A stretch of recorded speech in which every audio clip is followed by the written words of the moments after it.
Fighting out of Brisbane, Queensland, Australia, Damien Beatdown Brown. What's up, folks? Welcome to the Wireless Podcast. I'm your host, Damien Brown, UFC and Army veteran. I created the Wireless Podcast to cover all things sport, lifestyle, physical and mental health. It's not about me, it's about the listeners. Follow me on Instagram, Twitter and Facebook at Beatdown155 or subscribe to our YouTube channel, the Wireless Podcast, and hopefully we can produce some wicked content for you in the near future.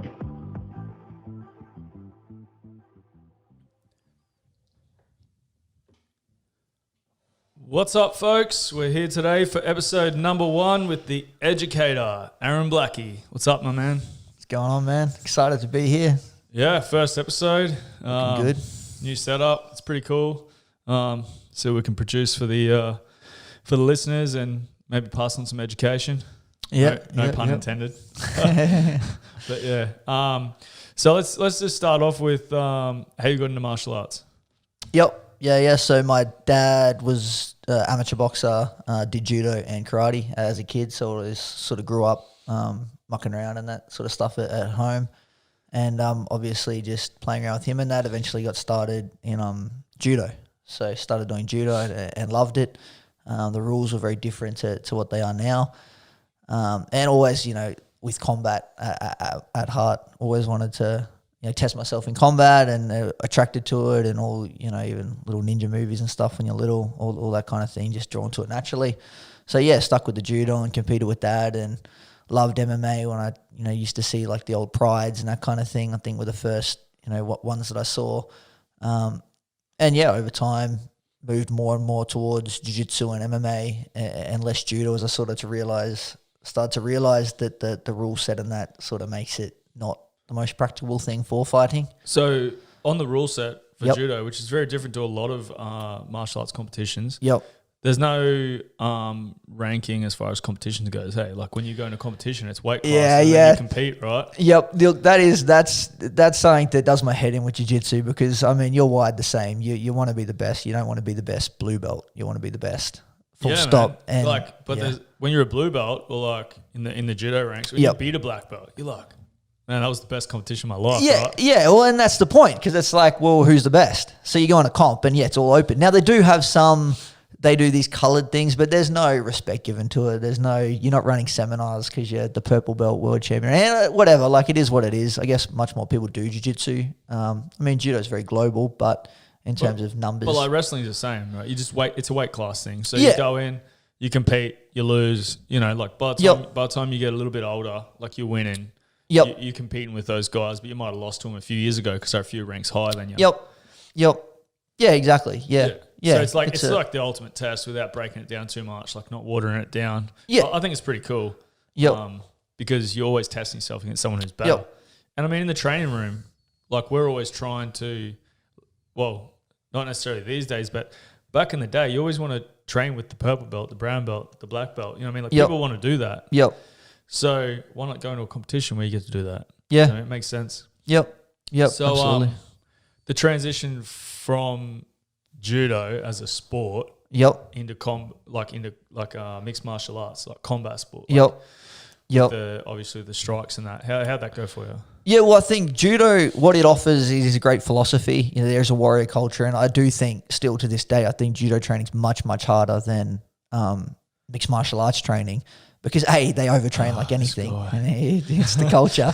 But it is, and like nobody, like people, you get hurt, you're on the mat, the same session. Like people won't even sit off during a session. It's a very sort of proud warrior culture, and that's a really cool thing. I think that helps a lot, and you see it all the time. You see people like Ronda Rousey, they're tough as anything. That those chicks in competition in judo, people won't usually tap to arm bars and things like that on the international level. Not that that's necessarily a smart thing to do, but they're just ingrained, indoctrinated that way. It used to have all the leg grabs, so it used to have a lot of wrestling techniques and that when I did, and that's when I loved it, and that was a big part of why I sort of had enough of it with the constant increase in rules and lack of freedom in how you go about taking someone down. I think it should be open, and in my opinion, it is for combat. And if the best way to take someone down is to grab their legs with your body type and in relation to theirs, then I see no problem at all why you shouldn't be able to do it. And a lot of those Eastern European countries were dominating in the World Championships and that towards the end there.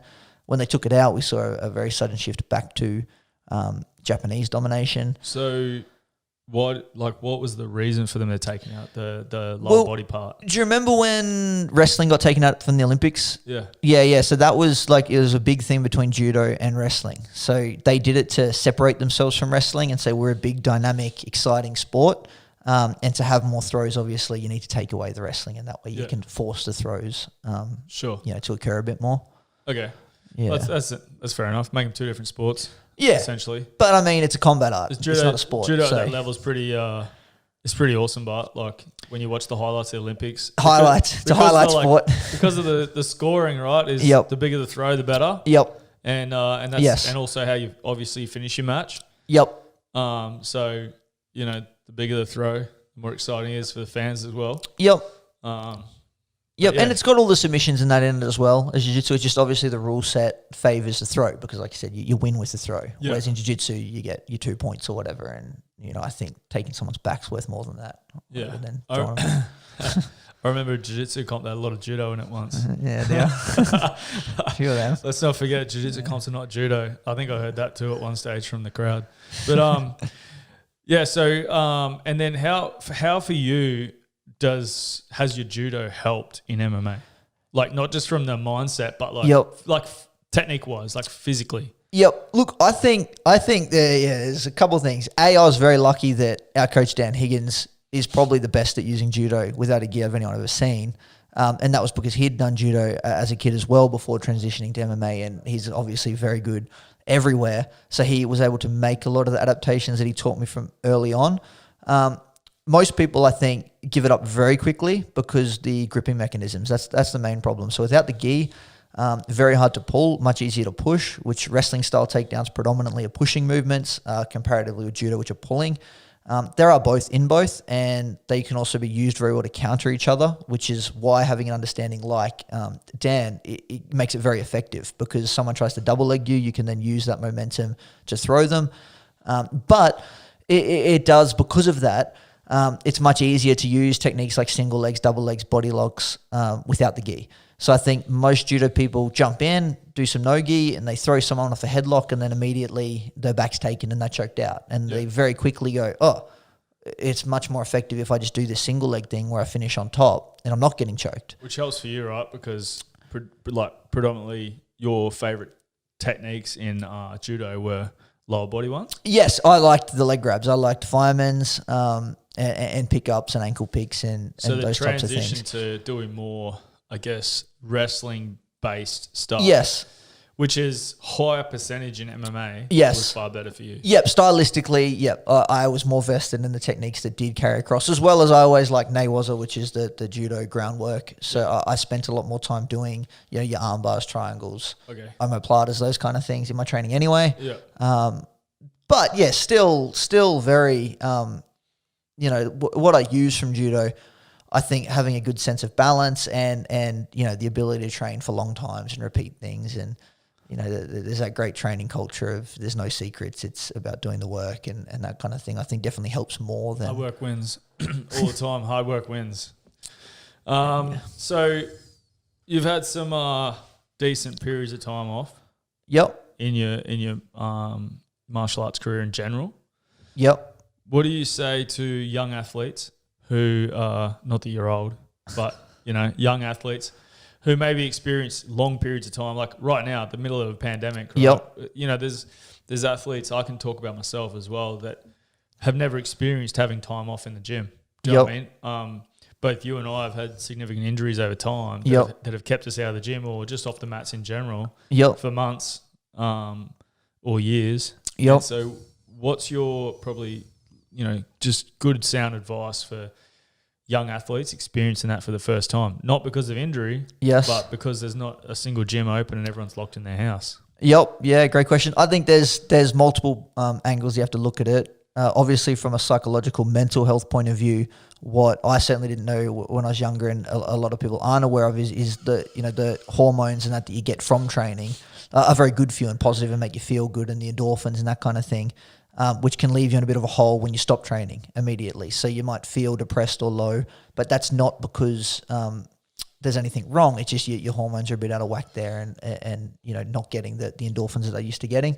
So I think realizing that helps a lot, and then realizing that, okay, if I can work out in some other way, I'm still going to get those positive endorphins and that. So if I can go for runs or whatever it is, that you can find, get your heart rate up and do some hard work, should help with the mental side of it. Yeah. The technique side, I think if you've trained long enough, it's going to stay there for a long time. You don't need to worry about, 3 months or whatever. In fact, because of the prevalence of overtraining in most professional fighters, if anything, you'll come back better having a forced 3 month break. Yeah, I agree. Actually, I remember I lost my 4th fight in a row. Yep. I was winning the 4th fight, so I lost 3 fights in a row in Europe. Yep. And the Middle East, and then I came back to Australia. Thought, oh man, I'm invincible. I'm gonna just take a fight and win. Yep. That'd be sweet. And then I just remember halfway through the fight, it was like something happened. Do you know what I mean? Like I was so desperate to win that I forgot to fight. Yep. I just went for the win. Yeah. Okay. And it cost me, but I know that afterwards, our coach, he was like, man, I need you to take 6 months off. Yep. And it wasn't off the gym. It was like, you need to take 6 months without thinking about competition. Yep. And that just changed the mindset wise. That break is always a good thing. And I think that young athletes forget that. Yep. Especially if they got, aspirations to be, massive. Like everyone wants to be the next Conor McGregor, right? Yep. But, that didn't happen overnight for him. It's not going to happen overnight for everyone else. Yep. So I think it's important to remember that during a time like now, it's a good time to reset the mind, reset the body, and you're right. You still need to stay physical and train. Yep. So you get some of those feelings, those hormonal kind of responses. Yep. But definitely keen to get back to it, right? Yeah, of course. So in the time that we've had off, and I know for some time before that you were working on some stuff. So why don't you tell us a little bit about that? Yeah. So I got this project. It's called Fight IQ, and essentially it's taking an educational approach to giving fighters different resources that they can't really get from the gym, or access to experts in all the other fields that constitute what a complete fighter is. So obviously everyone's got their gym and their instructors, and plenty of high-level people out there that can show them, individual techniques and that kind of thing.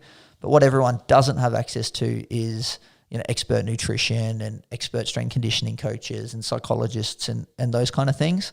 So we're trying to create a platform where we can link people up with them, and not just on a sort of pay-to-play basis where you just get a program and then, 6 weeks down the track you need a new program, but more taking, as my degree is in education and health, an approach where we actually teach them the fundamental concepts and that they need around those areas, and can then implement those themselves. So there's a level of, self-reliance. So it's not just, here's your program, it's, okay, here's how you structure a program and here's the underlying concepts. And by no means is it, replacing being able to work with an expert coach, but thanks to these online platforms, we can get the best nutritionist, in the planet, people with PhDs, people with master's degrees, and you can pick their mind and see how they'd go about, putting it together and that kind of thing. So I think it's very valuable. It's also, time restrictions. A lot of people, because of their job and that, they can't get to the gym 5 nights a week like they'd like to. They might have to look after the kids and all those normal things.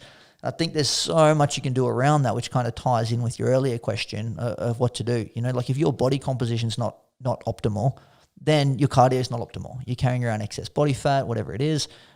Just improving that through dietary changes is going to improve your cardio. Yeah. So great thing to do when you're not on the mats. Your strength stuff, a lot of people don't know what to do though. So if they can go, okay, yeah, I understand why I need to do compound lifting and these are the basic lifts, and then I can go away and do that. And it is the basics to get you the furthest. It's Pareto's, 20% of workers do 80% of the work, and that distributionary law is found across all fields. So very important. I think to address those other aspects of your training, and you'll find some massive gains there, as opposed to just going, can't get into the gym tonight, shit, gonna watch TV instead. Lots you can do. Yeah. And so Is that still a work in progress, or you guys got somewhere where people can follow it or look it up, or? Yeah, no, it's still a work in progress. So we've got a few of the courses finished, and we're looking at we want to launch it as a complete product. So it'll be up. But yeah, Fight IQ, look out for it, and yeah, we'll be advertising and have that all up, as well as trying to get lots of different people in there for little technique courses and that kind of thing as well. Yeah, no doubt. And we'll post some stuff up when that gets launched as well. Thanks, bro. So I watched something on the weekend in the UFC. Did you watch the UFC, or were you too busy surfing? No, I was too busy surfing. Yeah, I've seen his Instagram stories. He was surfing all day. It's tough. So there's nothing like being isolated on the water, eh? So I watched Bryce Mitchell, Charles Rosa. I heard about it. Oh, man, it was sick. It was so awesome. Yep. But something, being training partners, obviously, something really, like that fight just really reminded me of yourself. Okay. Now, when I was watching the fight, I know because when we grapple all the time, it's like head arm, back take, mount, head arm. Like, it's an absolute nightmare. And that's exactly what Charles Rosa dealt with Bryce Mitchell. Yep. Like, he was literally hanging onto that head arm and going to mount and going back to the head arm, going to mount, and then he'd take his back. With a few twisters in there, you know what I mean? Yeah, I heard. But it was just interesting that it seemed like he had a system. Okay. Do you know what I mean? He had, and we've talked about this before, where like whether it's a guard pass and having, you got to understand what they're going to do, and then having an answer for that. That's the system, right? The system's how to get the quickest way from, whether it's standing guard or in guard, to taking it back and sinking in a choke or something.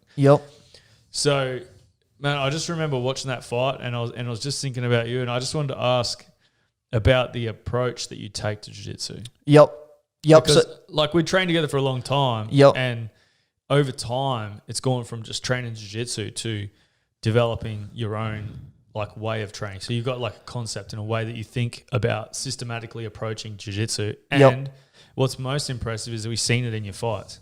When you get hold of someone, you take them down, however it is, whether it's trip, throw, single leg, double leg, whatever it is, then you systematically move your way towards your submission. It's not just going for a sub.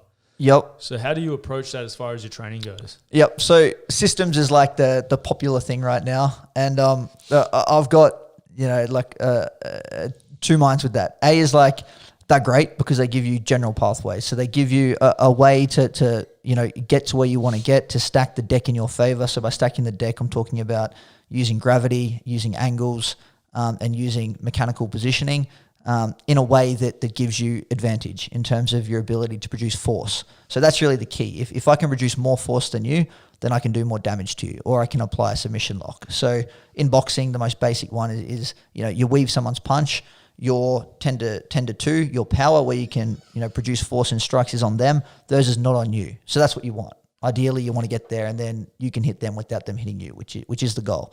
So how that extrapolates to a fight, in my opinion, is you sort of start out in the open where you can both produce a lot of force. In the clinch, there's a bit of inhibition on each other's movement.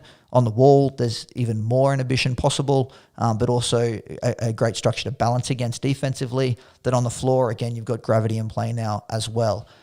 So you want to create a general pathway that stacks that in your deck as much as possible, in my opinion. And in fighting, that is that old school blueprint of punching someone in the head, taking them down, and getting on top. That's why that top position so prevalent. But what I think people are getting caught up in, and the Danaher kind of approach of this rigid system, is there's not it's impossible to calculate every movement. So you can say okay, when you're hitting your knee cut, guard pass, if he escapes this way, then go this way. But there's too many variables. It's like chaos theory. You can make predictions if you know all the information, but when people are fighting, your mood can affect what you're doing. So if you've had a bad day, you might be more aggressive. So now you're going to change the way that you're defending or attacking. You're going to be a different thing to compute, to work out. So the best analogy is how Kasparov was one of the greatest chess players. He used to verse the IBM computers. Eventually he lost. Now, computers now beat all chess masters. However, They don't even know how to calculate dexterous movement, hand movement. So a kid can pick up a chess piece, move it around. They can't make a robot do that at all. So the level that systems, play in reality of complex movement of two humans with timing and that, it is really, really overestimated. And especially with the human's brain's ability to make those calculations under stress, the time it takes to produce an optimal solution now makes it not the optimal solution because the fight's gone on. So it has to become intuitive, in my opinion. Well, that's when you see mastery. And, you know yourself, when you do something really good, it's always like, I just did it. I don't know why. Like every athlete I've ever spoken to has that feeling, best performance. And I think that's that Zen thing, mind of no mind. Now, that will never work if you haven't developed intuition around the different positions of the fight. So I think systems are great for showing a general pathway. So this is mechanically, an effective way to take someone down, because there are things like that. If I try and catch a ball by reaching behind my back and catching it the other side, that's never going to be as effective as coming underneath the ball and catching it. That's because the level of variability present, which is different types of resistance is smaller. So a general pathway can show you the area that maximizes force the most, and then you've got to spend as much time as you can following that, which is a loose system, and then as much time as you can around those different areas of the system where it's live. So it's always live, and it's got variability in there. That way, intuitively, your body's going to start recognizing patterns, and it's going to be able to infer the right move. And that's a process called Bayesian inference making, which is what they believe humans work off. So the more patterns that you can expose yourself to with real timing and real variability, the better you're going to be able to deal with those things intuitively. So again, can't be rigid. A really good point that's contemporary in movement development is task simplification versus task deconstruction. So this is referring to a lot of people take away. The biggest one is jiu-jitsu. You do jiu-jitsu when you're an MMA fighter and you don't have punching. Now, that changes it right away. So the variability that you're facing is different. Someone's not going to be worried about controlling your posture as much. Someone's not going to be worried about trying to stand up as much, those kind of things. So now you're spending that time developing your intuition around resistance that's not actually real. Yeah. So it's a false sense of security. Yeah. And it's even like what you're developing is wrong. Well, it's not wrong. It still is right for that goal. But when you put it back into the bigger picture, it doesn't work. So the idea is if you're teaching a basketball player to dribble a ball and he keeps stuffing it up in the game because there's defenders and there's pressure and he's panicking, what you do is you take him out and you just say, dribble the ball. So you've just task simplified. Yeah. Now, the problem here is that he's going to look at the ball when he's dribbling. Why wouldn't you? He's going to have a better outcome doing that now in isolation. Yeah. But then when you put him back in the game, that skill is no longer effective because he needs to be aware of where defenders are. Mm-hmm. So he needs to be able to dribble while looking around. Yeah, it makes sense. So, but what my argument is, the usefulness of having systems or a general pathway is that if he could not do it at the start, he's never going to do it. So you're not getting anything. The learning curve's not even there. You take him out, do it, then put him back in as soon as you can into the real variability. I think that's optimal. So like if you're a white belt, the system's perfect because you develop white belt, blue belt, maybe even purple, like you develop quicker. They can't even play the game. Period of time. Yep. Yes. Which we've seen. Right? Yes, which is what, exactly. Like those guys that have been trained for like 6 to 12 months. And you're like, dude's insane. Yes. Yeah, he's athletic and he's got a background. Yep. But dudes develop so much quicker because they've got a system to develop with. Yes. Then they get a game. But then if you took that guy as a blue belt in like 18 months. Yep. And you put him in an MMA fight. Yep. He's going to get towed up. Well, it's different variability. It's different stimulus, right? So exactly.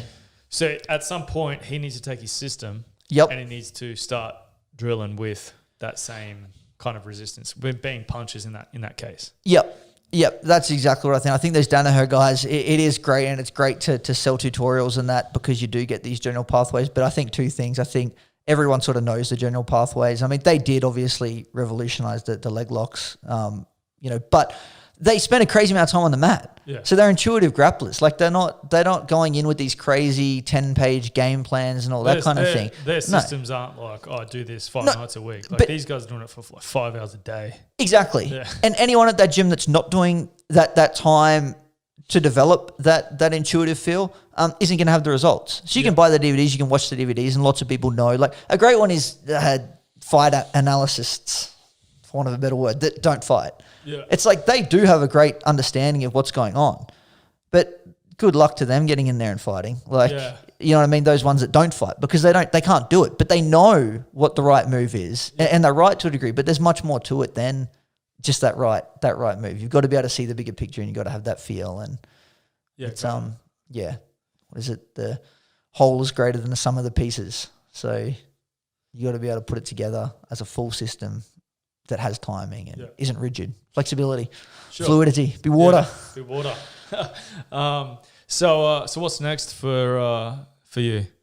Well, obviously I want to fight. Like after the pandemic. we all want to fight, but it could be interesting. Like I don't know. We haven't talked about this at all, but with the, obviously the gym and that social distance, like we'll be able to train in some regard, on a commercial basis with gyms and that. But I really, this whole 1.5 meter social distance, I can see the validity in maintaining it for a long time now that we're in $1 trillion debt, and if there's another outbreak, it might not happen. So yeah, I don't know. But like before they shut gyms down, right? Yes. They had 4 square meter rule. Yes. Right, before the 1.5 meters. Yep. So it was like exercise social distancing, like where you can. Yep. But inside a building or in one room, you have to have 4 square meters per person. Yes. So I think that like there's got to be a certain amount of normality that comes into it. Like people can't just not do jiu-jitsu forever because they've got to be 1.5 meters away.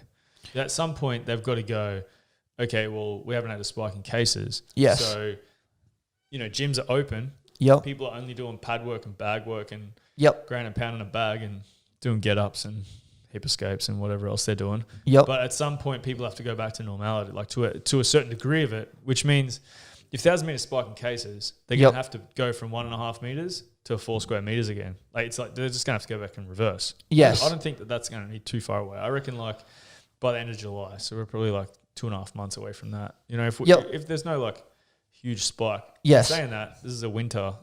However that winter virus works, right? and America's getting killed over there. But Yep. But yeah, so look, I think I reckon there'll be a fight show in September. I'm just saying. I reckon we're not that far away. I reckon September. We could be looking at a fight show. I don't think there'll be international travel for some time. Yep. Unless it's absolutely necessary, like probably work related stuff. Yep. But I reckon gyms, well, at the moment, they're scheduled to be open with distancing and a maximum of 20 people from June 12, pending COVID safe review, right? Yep.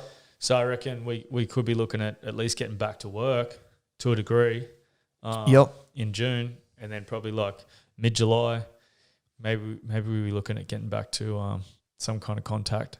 Yep. Yeah, I think it'd be more than reasonable just to cap total numbers in one class. Because I guess that like worst case scenario is you have a football game and you got 70,000 people in a stadium, and then there's some crazy outbreak and they can't track it. Yeah, of course. Whereas if you limit, contact sports to 20 people or something along that, then you'd think if there was an outbreak, that'd still be a small enough number to track and get back underway, and they've upped, the capacity to deal with it in hospitals and all that kind of thing. But Did you watch any of the fights? Have you watched any of the fights back? Oh, you got to watch some of the fights. So no crowd.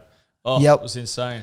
Listening to some of those shots. It was almost like, and I had a few people message me, and people are more interested in the sound of, like one guy, Ryan Spann was talking to his corners. His corners giving his directions, and he's going, I can see that. I can see that. Yeah, I'm doing that. He's like literally answering his corners. Yep. So they can hear their corner. The corner's talking to him. They're talking back. They're like literally game planning on the go. You know what I mean? Like it was insane. And then you listen to those shots, and some of them are incredible. And it's like listening to a pad session in an empty gym. Yeah, you know what I mean? yeah. It was it adds like a little something different, but I mean it's going to cost the promotion a lot of money, and local promotions rely on seats, not pay-per-views. It's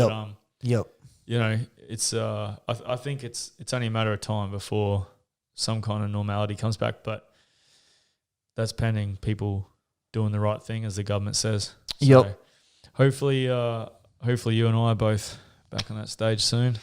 But, look, man, I really appreciate you joining us today, sharing some knowledge, and I appreciate the judo talk and how that transitioned across to MMA. I know a lot of guys have got different backgrounds, including myself, in different martial arts before we did mixed martial arts, and I think it's not about everyone being the same, but it's about everyone being the best version of themselves. Yep. So where can do you want to give anyone a shout out, man? Or yeah, obviously my coaches, Dan Higgins and Steve Compton, and all the boys that we train with. Cross Base Training Centre, which I'm proud to be part of, and Bros Jiu Jitsu.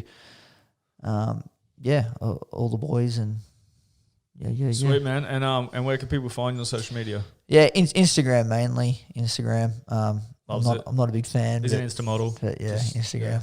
It's my thing. So at Aaron Blackie, at Aaron _Blackie. What is it? Aaron _Blackie. Aaron _Blackie. Maybe. Maybe. Johnny Black. Yeah. He's tagged in most of my posts anyway because he's making me famous. So thanks for tuning in, guys. And, look out for more episodes coming soon. We've got some pretty exciting things in the works. And a massive shout out to you, man, for coming in. Thanks for that. Appreciate it. Thanks, bro. No worries, man. Ciao.